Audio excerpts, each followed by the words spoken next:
What's going on, guys? Welcome back into the channel, and in today's video we're going to be doing a mock draft for the upcoming NFL draft. We're going to be using the Pro Football Focus site, their mock draft generator here, just because I've dabbled in a few different mock drafts, and this one is the closest to what I agree the actual big board is. It's still not 100% what I believe it's going to be, and clearly I'm not the most experienced or most expert person to be giving my opinion, but I definitely did think it would be fun to give you guys my thoughts on who these teams are potentially looking at or who they're drafting to fill their voids. And so without further ado, let me get my notes up and ready, and we will start the NFL draft. All right, so starting the draft here, we start with the Chicago Bears, who did manage to grab the first overall pick just based on the Texans getting that last win of the season. So I see the Chicago Bears doing best defensive player available here. They could go a couple of other positions. They could try to get a playmaker. They could try to do a couple of different things. But when you're picking this high, you just simply go for the edge rusher if they're available. And I truly believe that means that they're going to be taking Will Anderson Jr. out of Alabama. There's a lot of hype surrounding that kid, and he would be a good defensive playmaker for years to come for that team. Next up, we have the Houston Texans, and they fired Lovie Smith. They've done quite a few head-scratching things over the years, and a lot of people are saying they're going to draft Bryce Young. I just simply don't see it. This organization is one of those organizations that is real weird. They're real finicky. They do interesting things. They want to make a move that's going to draw some interest, and yeah, Bryce Young would do that. But I don't know that Bryce Young is going to fit there. They don't really play well with a lot of different players, and I think Will Levis might be a little bit more, how do I want to say it, controllable for them.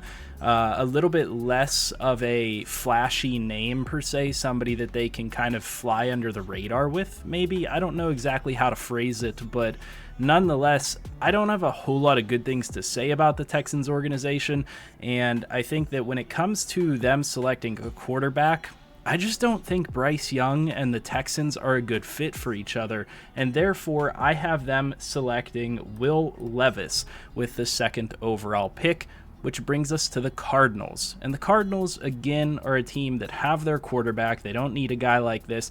They just need best defensive player available, especially after J.J. Watt retires and things like that. And so this is a no-brainer pick. They're going to take Jalen Carter. This could go between a couple of defensive players, depending on who they see as most valuable or whoever they have graded the highest. But I'm just going to say, for the purposes of this video, we'll go with Jalen Carter. And then we get to the Colts, who didn't expect to be able to get Bryce Young with this draft pick. We're probably prepping to actually get Will Levis or somebody of that nature, and they need their future quarterback, so their future quarterback falls right to them at the perfect spot, and this is a better connection if you ask me. Bryce Young to the Colts would be way more successful than Bryce Young to the Texans for both the organization and the player.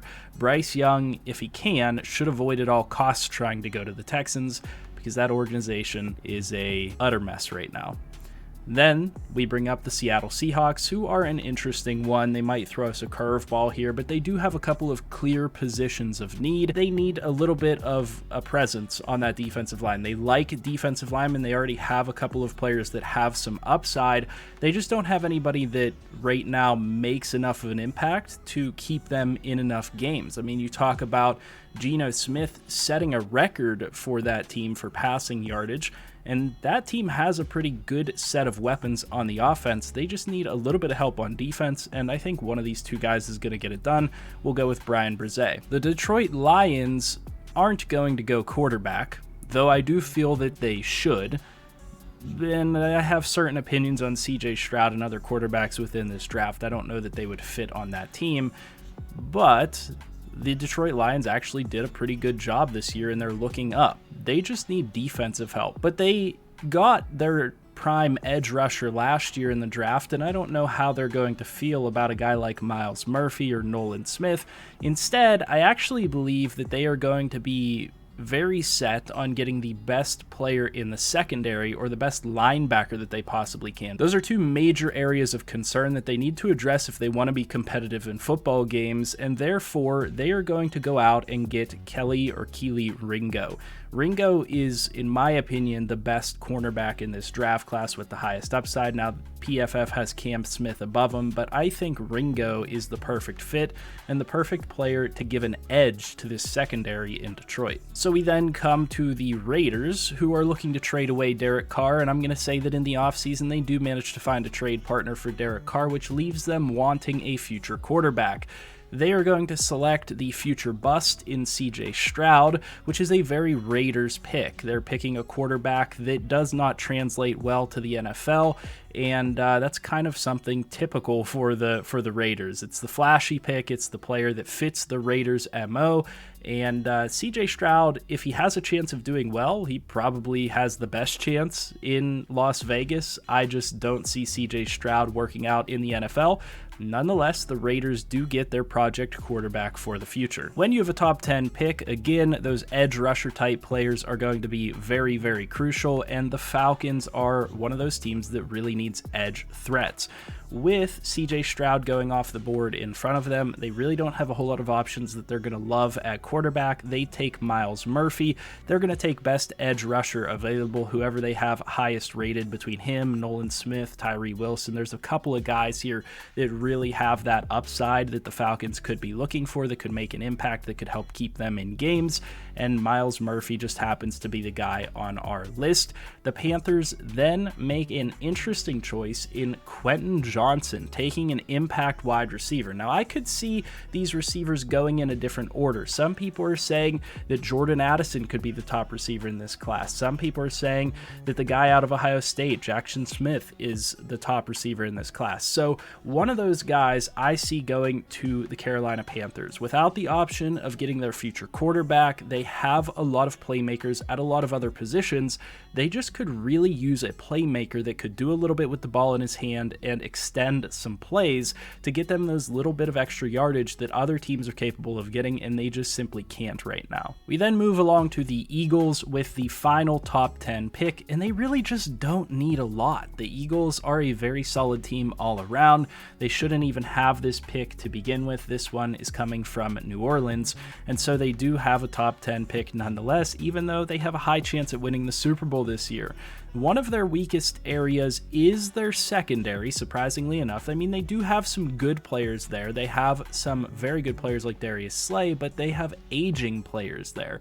They do have some younger players like Avonte Maddox that are pretty solid, but at the safety position, they're just not as good as they could be, and they're going to take a chance on Brian Branch, the safety out of Alabama. He has a lot of pedigree. He could be a very good safety. Alabama safeties typically translate decently well to the NFL, and so that could be the answer to some of their issues on the back end of their secondary. The Tennessee Titans are a very interesting team here, and their perfect pick honestly falls right into their lap with Peter Skoronski.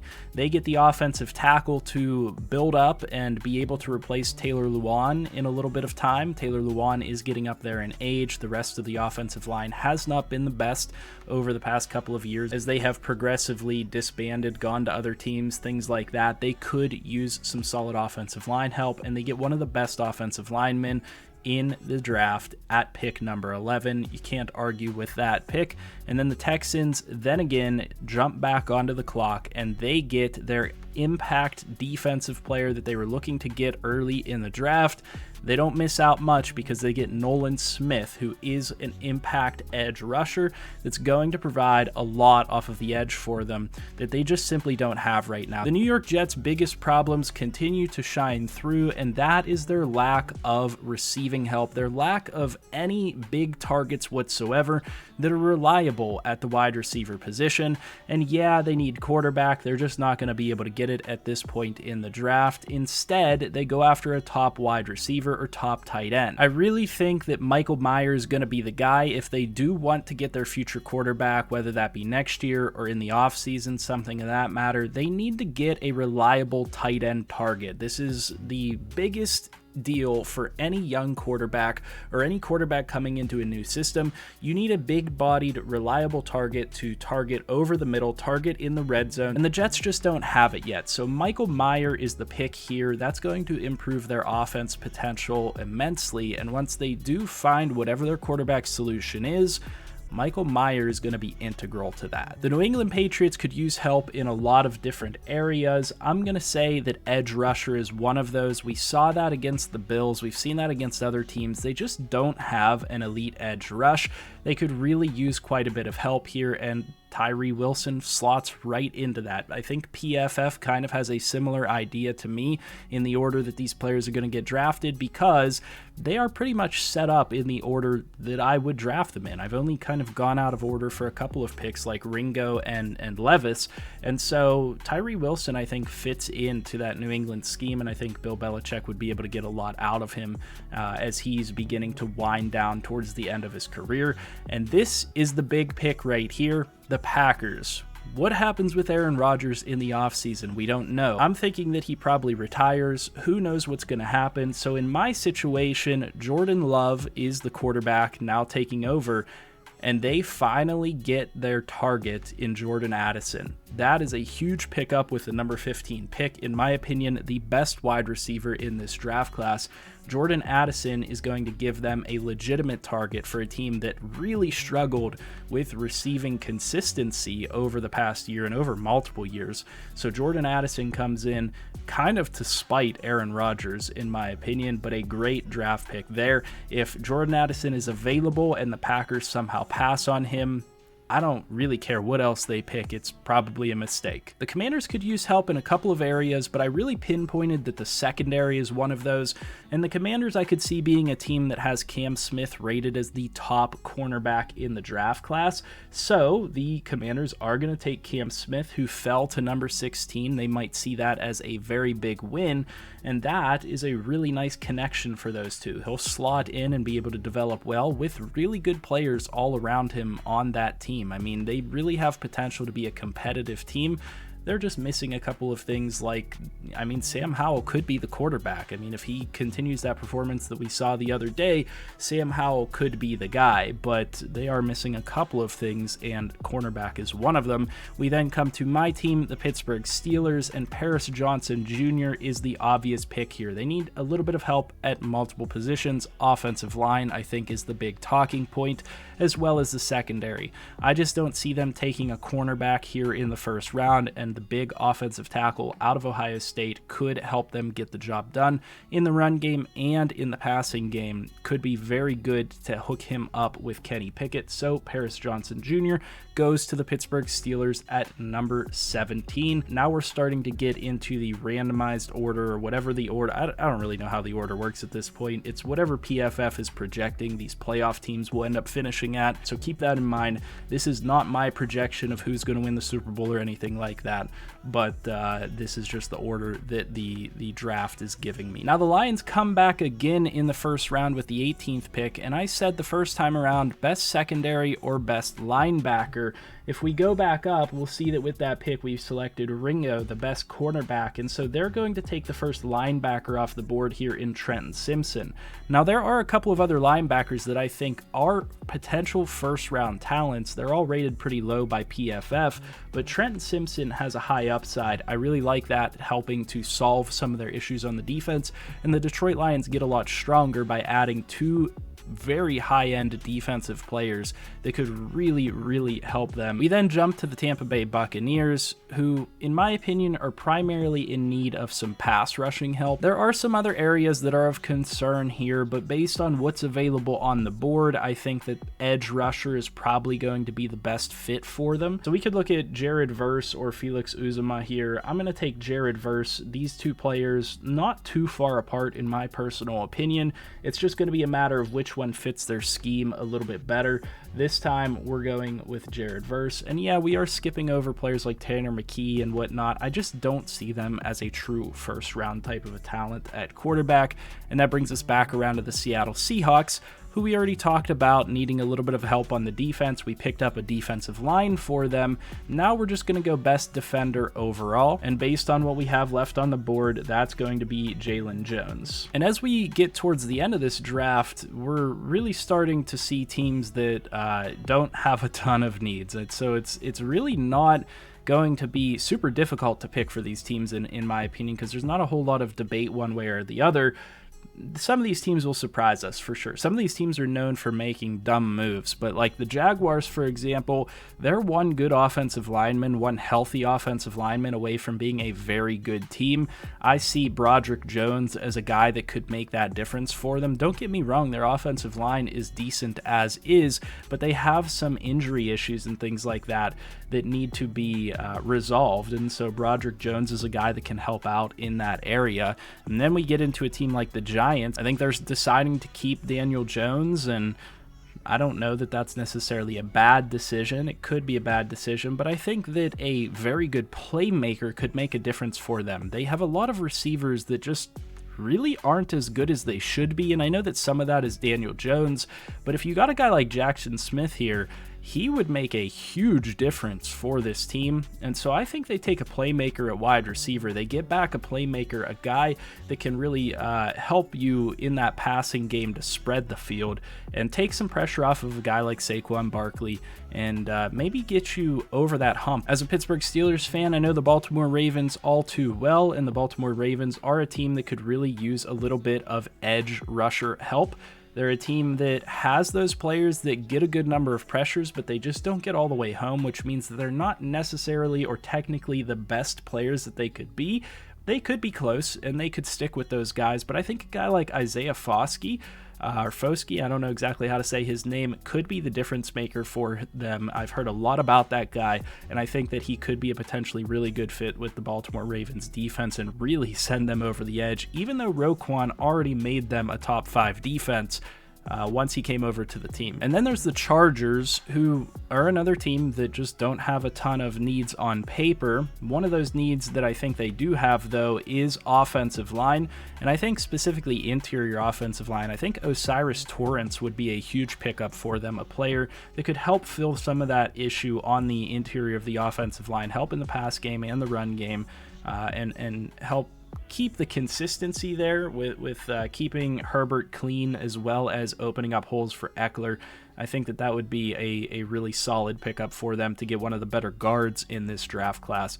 And then the Cowboys are up next, and I mean, at this point, who really cares what the Cowboys are picking? They're always overrated, always overhyped. I'm just kidding. I know some of you guys are Cowboys fans.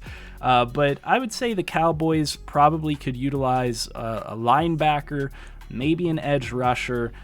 We could go with Felix Uzama here. We could go down and find another linebacker. I don't really see them necessarily needing certainly not a quarterback. I don't see them necessarily needing a safety. They have some good depth there.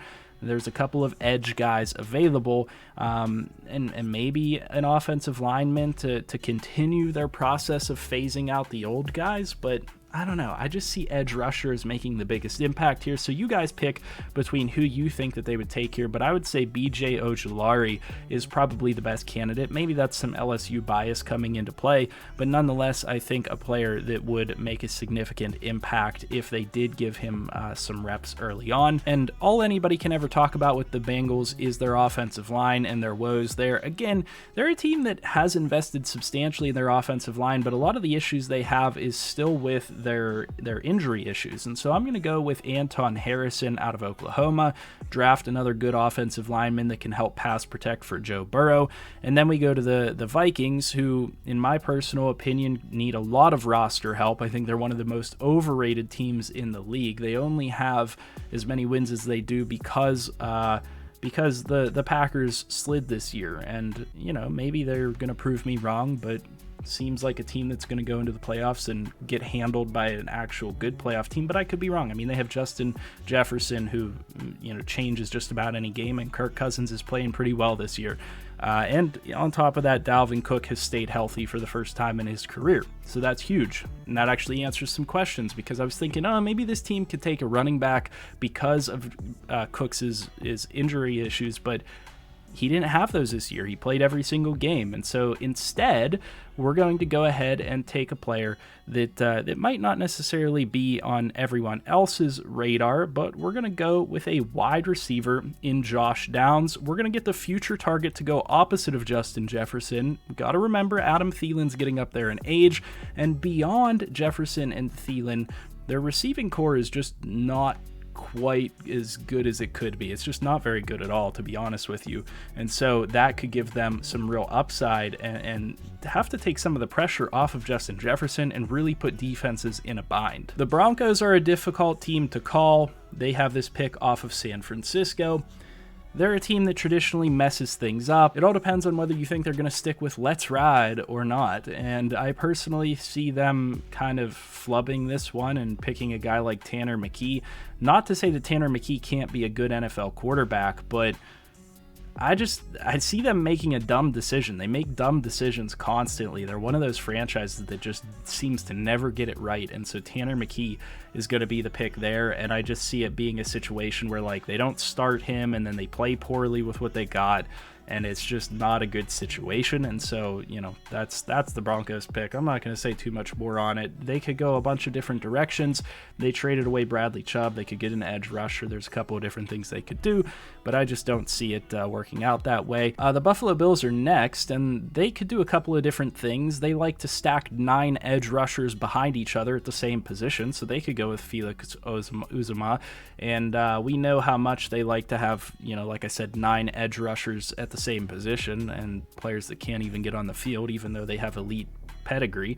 But I really think that the Bills are a bell cow back away. And I know that I said Bijan Robinson probably wasn't going to go in the first round, but this is a good spot for Bijan Robinson. Bijan Robinson is very hyped out of Texas. I don't believe he's the best running back in this draft class. I don't know everything about him as a running back. I would think Abanikanda could be a little bit better. He did play better statistically on the season, but Robinson gets a lot of hype. I think that they pick up their bell cow back and a player that can make a real difference from that running back position, like Singletary and Zacchaeus Moss, and I think Nyheim Hines this year. They just aren't capable of necessarily handling that type of a role, and Robinson is, and that makes a huge difference for them. The Chiefs then need any defensive help. Pick from any of these defensive players here. I'm just going to take the top best player available. We could go safety, we could go edge, we could go cornerback. I'm going to go Felix Uzomah, not trying to pronounce that second last name. We then get to the Philadelphia Eagles, and the Eagles are a team that we already talked about not really having any needs, and we already took a safety for them, if I'm not mistaken. So jumping back up, yeah, we took Brian Branch for them. They could look to beef up some other areas on the team. They could get another good safety. They could get a good corner to help, you know, develop and potentially fill out after one of their guys is gone, after maybe Slay retires or he goes to another team. We could get an interior defensive lineman. Jabril Cox is getting up there in age. There's a couple of different directions they could go, but I think ultimately they're a team that has to win the passing game. They are a prolific team. They're going to score a lot of points, and so they have to be able to defend the pass as well. So they're going to go with the top cornerback, Christian Gonzalez, on this draft board. You could go Joey Porter Jr., but I'm not going to, because with the 32nd pick, and what I think they should do is let the Steelers draft on the first day with this pick, because the Dolphins forfeited their pick back up here.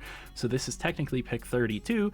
The Pittsburgh Steelers get the nostalgic pick. They get Joey Porter's son, Joey Porter Jr., and they help to resolve some of their secondary issues.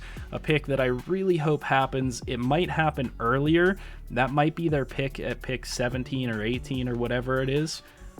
But I really want Joey Porter Jr. in a Pittsburgh Steelers jersey. And here we have it. Here's our first round mock draft all summed up for you guys. I'm going to scroll down a little bit so you can get a good view of every single pick. And like I said, that Steelers pick should pop up right here. I think it's kind of silly that it doesn't. but you can just insert Joey Porter Jr. in there real quick for me. Let me know what you guys think about this mock draft. What do you think about my picks and my theory on why each of these teams are going to make these picks? And let me know in the comment section who you have taking these players, who you guys want to go in the top 10 or for your team. Let me know all that stuff in the comment section. Leave a like on the video if you enjoyed this type of video. I haven't done one of these before, so I do hope that you guys found it enjoyable. If you did, like I said, leave a like, comment down below. And as always, I'll see you guys in the next one.